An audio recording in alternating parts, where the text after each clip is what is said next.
This week on ANN, 2017 marks our 5th year of ANN Video. So we're going to take a look back at breaking stories we've covered throughout the years. And later we'll remember what it was like to start ANN Video. These stories and more coming up.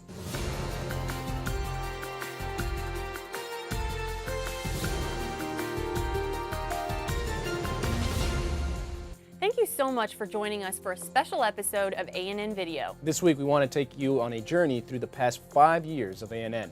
We've covered some big breaking stories as well as kept you up to date on some that span months and even years. Here are just a few of the stories we've covered.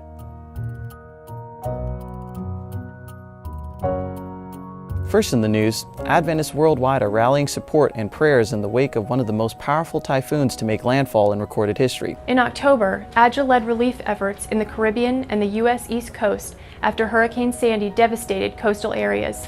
Adventists were among the first responders after tragedy struck a garment factory complex in Bangladesh last week. The Adventist Development and Relief Agency is preparing to meet the needs of residents affected by severe flooding in the southern European countries of Serbia and Bosnia-Herzegovina.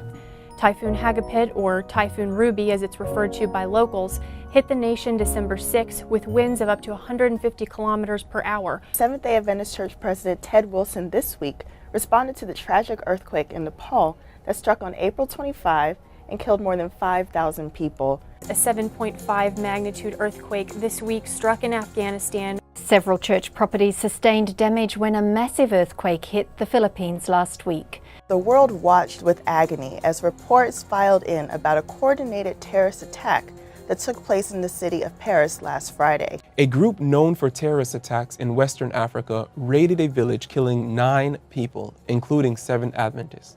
Church leaders said the terrorist group Boko Haram destroyed an Adventist church in northern Nigeria last month. At least 30 people have been killed as a result of 2 explosions in Brussels, Belgium on Tuesday, March 22. In the United States, 2 recent cases involving police officers killing unarmed African-American men sparked a national outcry against the disproportionate amount of black lives that are lost due to the actions of law enforcement officers. The statement was released days after reports of violent acts in the United States, South Sudan, Bangladesh, and Turkey flooded international headlines. Tensions have subsided between Adventists and Muslims in the central region of Ghana. Adventist humanitarians are bringing some stability back to the lives of Syrian refugee children. Philippines earlier this week was hit by category. Receive breaking news from Adventist World Radio or ANN exclusive. And ANN exclusive. Antonio Montero and Bruno Ama were imprisoned on false charges early in 2012. During the 2-year ordeal, ANN Video kept you up to date with the latest news surrounding their stories.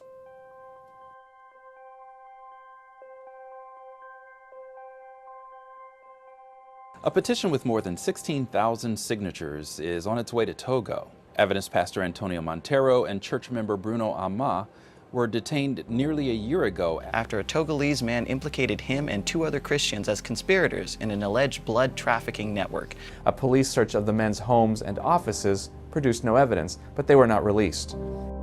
For thousands of them, their first contact with the story came through a social network campaign.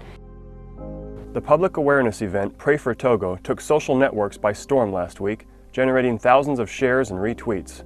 Pray for Togo was the first big campaign that we used the social network to inform about an event. Church leaders in the region reported that Pastor Antonio Montero and Bruno Ama are still imprisoned without word of trial or release. Adventist human rights advocates are encouraging church members worldwide to send Christmas cards to 2 Adventists imprisoned in the West African country of Togo. Since then, millions of Adventists worldwide have rallied in support of the 2 men by raising awareness of their plight and praying for their release. The month of March marks 1 year since Adventist pastor Antonio Montero was imprisoned in Togo on unsupported charges. Despite little evidence, the case is moving forward. Meanwhile, church advocates continue diplomatic efforts to secure their release. Church lawyers and human rights activists are redoubling their efforts to secure his release through diplomacy and a public awareness campaign. Earlier today, I sat down with Dwayne Leslie to learn more. He's part of a working group raising awareness of the case. July 27 actually marks day 500 of his unlawful detainment in Togo prison. And while we've had hopes of progress, there really hasn't been any definitive movement forward. And so we really want to continue to encourage people to get active and to don't forget our brother in prison. There's still no evidence linking them to the criminal case. Human rights officials in Togo now say the witness has a documented history of mental instability and his statement is widely considered unreliable. The trial date of an Adventist pastor imprisoned in Togo has been postponed indefinitely. Church lawyers and human rights activists say they'll continue diplomatic efforts meant to secure the two men's release, regardless of the delay. Public appeals are expected to intensify in the coming months. Millions of Adventists worldwide have rallied behind the men by raising awareness on social media and praying for their release. This week on social media, we're bringing you a brand new video about imprisoned pastor Antonio Montero.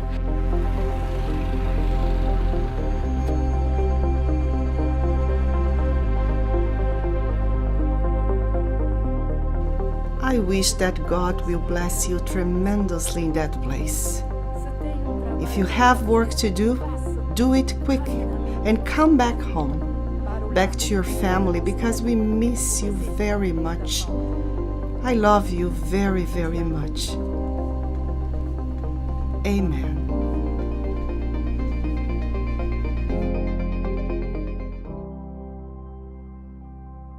Antonio Montero was imprisoned more than a year ago for a crime church officials say he didn't commit. A written statement obtained by ANN indicates that Montero's judge agrees. He admitted that Montero was innocent, but that releasing the pastor wasn't up to him. First in the news, Adventist pastor Antonio Montero was released from prison this week, ending almost 2 years of detainment in the West African country of Togo. We were very happy and pleased with Montero's acquittal and release in Lomé, Togo, for the charges brought against him. Of course, we were disappointed that it took nearly 2 years to get to that point, but having released Montero from prison, he's now with his family, and the church is very happy about that.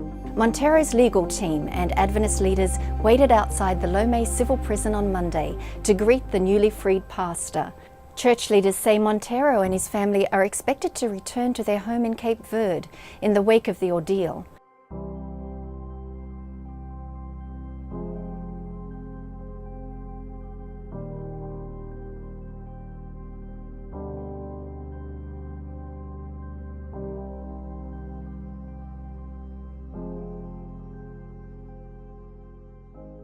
Montero is now president of the Cabo Verde Conference in West Africa. Unfortunately, Bruno Ama remains imprisoned on false charges, and we ask that you keep him and his family in your prayers. You might remember us reporting the story of Samantha Eloff. Eloff was the young Muslim woman who was fired from Abercrombie & Fitch for refusing to remove her head covering. The Seventh-day Adventist Church filed an amicus brief, or friend of the court brief, in her defense. Here's a look back at her story.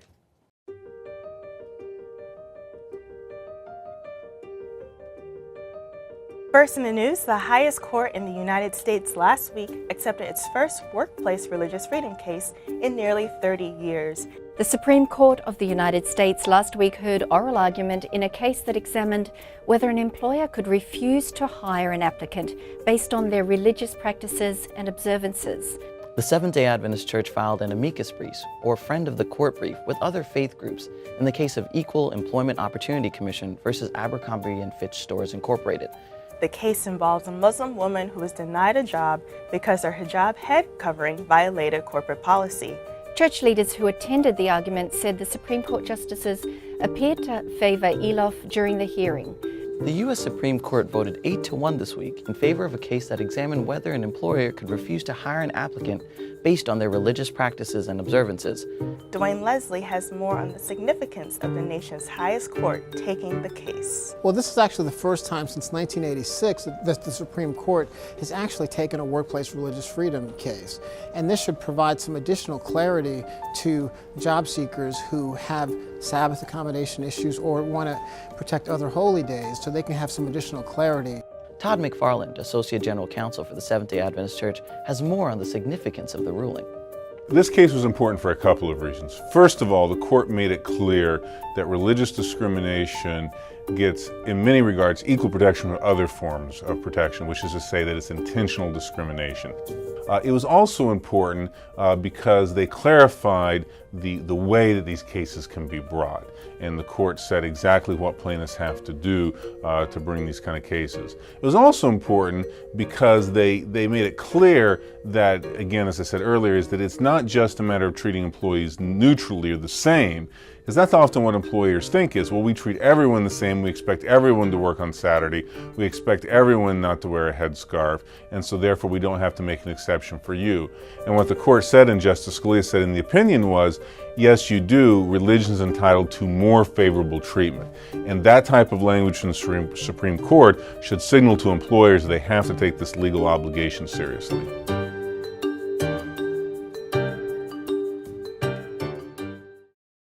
Coming up, we talked to the producers, directors, and even some of our anchors who were there when ANN first started. But up next, you may not think ANN has changed much over the years, but you might be surprised.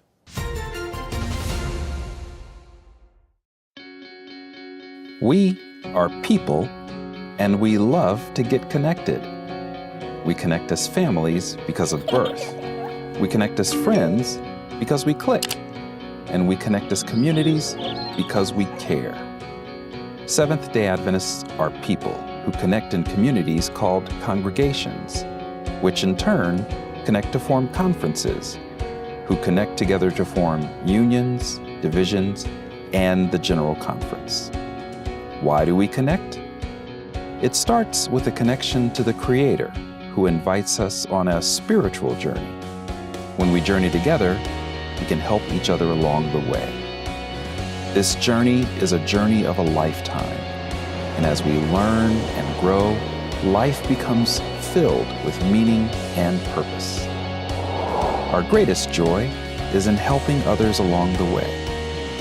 Wherever you are on your journey, we believe that we have something to offer that can make your life more whole. So the next time you see a Seventh-day Adventist, remember, you're not looking at someone who stands alone. They are connected to a world church that has 18 million members, gathered in 13 divisions, comprised of 122 unions, formed by 600 conferences, serving in 140,000 congregations in 208 countries, who worship in 924 languages, and they all want to connect with you.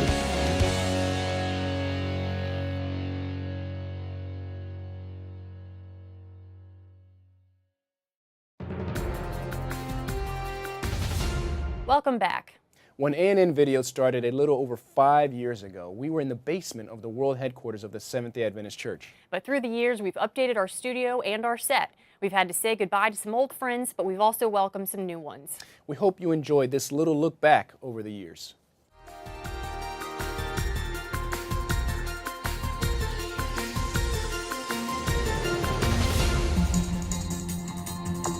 Welcome to ANN Video, a service of the Seventh-day Adventist World Church Communication Department.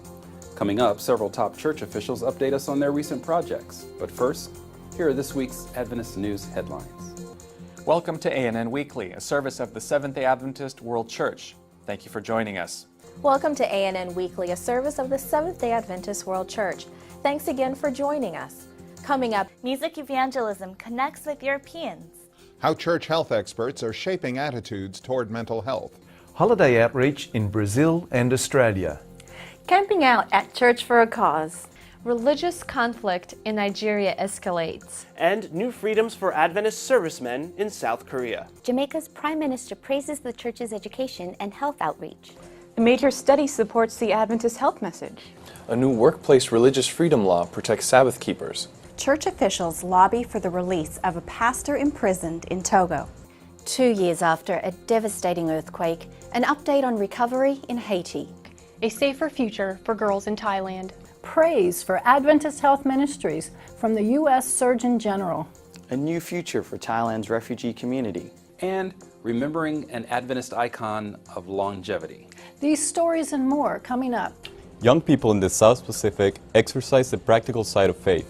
And members worldwide join in a grassroots prayer initiative. And Adventist health advocates in the Philippines find a new audience among aspiring chefs. These stories and more coming up. Here to show us an easy way to add Bible texts to a website is the director of the Office of Global Software and Internet, John Beckett.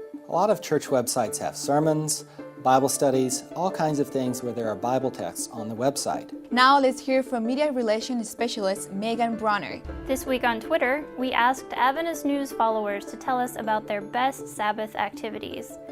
Adventist Review editor Bill Knott is here to talk about the latest issue of the church's flagship magazine. I'd be tempted to say this is a typical week in the Adventist Review magazine, except I don't really think there are any typical weeks in the Adventist Review. Now we turn to our resident health expert, Dr. Alan Handysides. Today I'm going to talk about salt. It's ubiquitous. It's everywhere. We find it in all our foodstuffs. We add it far too much because we like it. We asked Andrew King to tell us how. I recently got back from a trip to the southwest of the United States, to a city of Page in Arizona.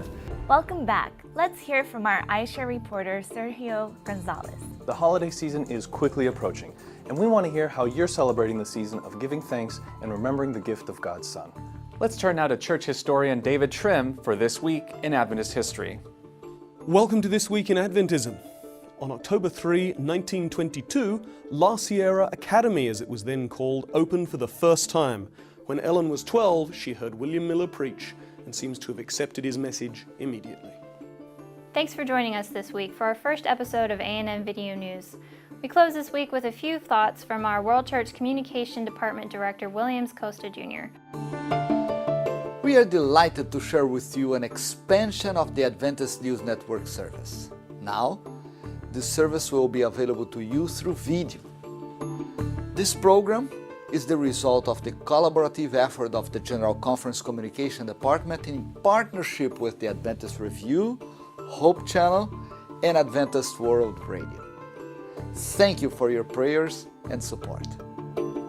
And that's it for this edition of ANN Video. Join us again next week for more news from the headquarters of the Seventh-day Adventist Church. For daily news and videos, visit news.adventist.org for daily news and videos. Until next week, God bless. God bless. God bless. God bless. God bless. Take care.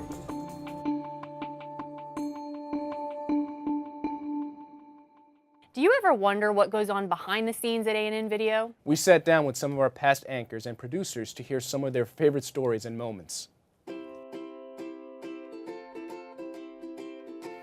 Before ANN, there was a program called Newsline, and Newsline was on the air for a couple years, and then it went off the air. And there was a gap of several years before the church had a video news program that showed and discussed the stories of Adventist church members around the world. So when ANN came on, it really was something that was needed because church members and then also the world needed to see what we were doing visually, not just via print. And print is important to hear the stories, but to see and to hear people talk about their experiences with God, what they're doing in their community, and how they're striving for mission. It's so much better with video, and ANN brought that to the local church. Yeah, I've been anchoring for about 2.5 years, and over the course of the time, of course, with everything it improves. There's better writing, I believe. The focus of the stories is much clearer, and also we're getting a lot more stories as far as I can tell, a lot more coming from the world field, which is exciting. We're getting more diversity in the kinds of stories that we're being able to present.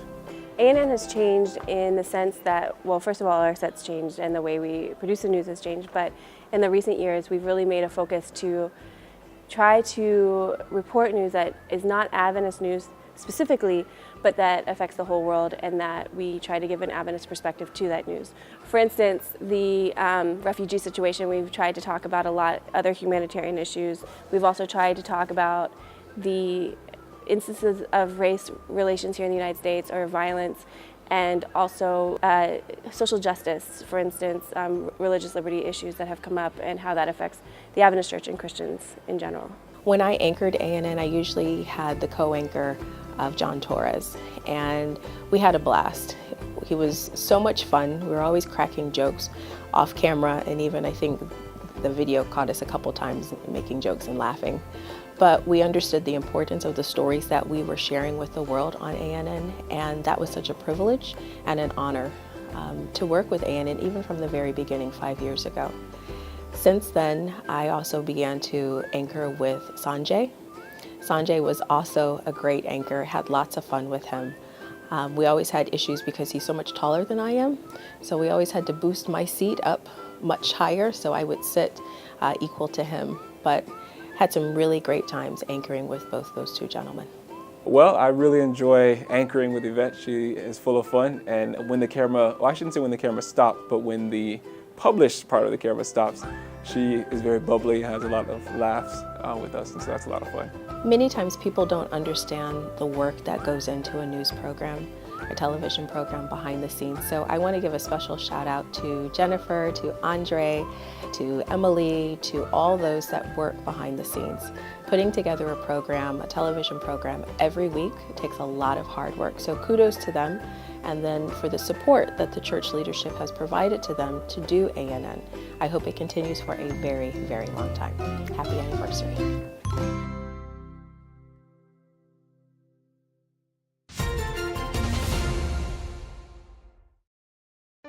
Do you have sitting disease? I don't know. Do you sit all day? Yes. Are you known to your friends as a sitaholic? Yes. Do you sit all day at work, then get home and sit even more? I do. Data from the National Health and Nutrition Examination shows that more than half of people sit at least 6 hours a day. This sitting time has been linked to metabolic syndrome, type 2 diabetes, cardiovascular disease, and a whole slew of other problems. If you've been sitting for more than an hour, you've been sitting too long. We've got to get up. By cutting your sitting time in half, you can increase your life expectancy by up to 2 years. Find ways you can stand more during your day. Pace when walking on your phone. Have walk and talk meetings. Set an alarm to remind you to walk every hour. Stand up and start living longer today.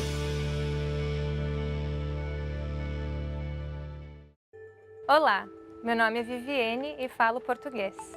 Existem muitos vídeos legais, mas poucos são traduzidos. Você pode ajudar. Join the Amora translation and caption team today. Amora is easy to learn and fun. You can volunteer in your free time.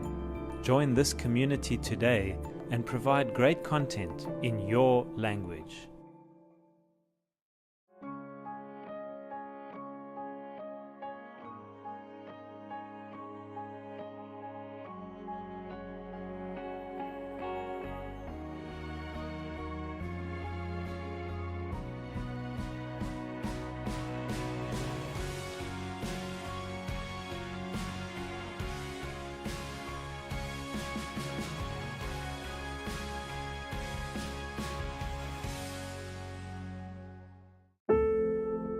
The smell in that room, my husband said, was so strong that he felt like he himself was going to suffocate if he stayed there any longer. And so he rushed over to the crib and felt Simon to see if he was still breathing. And he grabbed Simon and brought him out of the room. In the morning, we took him to the doctor, and the doctor said, yes, that was definitely a close call, but Simon is great. There's no problem with him whatsoever. And so no longer did I ever feel that those nightly prayers we had for Simon's protection were a routine. Yes, we did them on a routine basis, but they made a difference. My name is Marla, and my prayer was answered.